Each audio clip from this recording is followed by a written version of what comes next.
Aujourd'hui, l'Europe dépend à plus de 80% des pays étrangers tels que la Chine pour ses métaux critiques comme le lithium et le nickel. Et ça semble poser problème.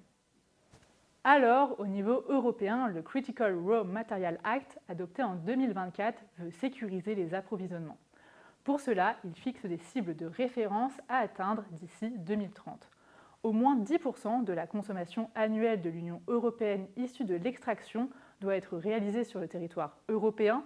Au moins 40% de la consommation annuelle doit provenir des activités de transformation au sein de l'Union européenne et au moins 25% de la consommation annuelle doit provenir du recyclage.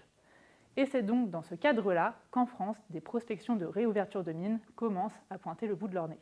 Oui, bon, c'est bien joli tout ça, mais comment on enquête ce genre de projet?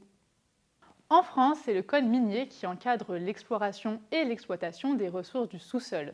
Mais il a longtemps été jugé trop vieux, trop lent et pas assez écologique. Créé en 1956, son objectif est en effet à la base de proposer un régime plus souple que celui du Code de l'environnement. C'est une espèce de passerelle législative pour avoir le moins d'obstacles juridiques et environnementaux possibles.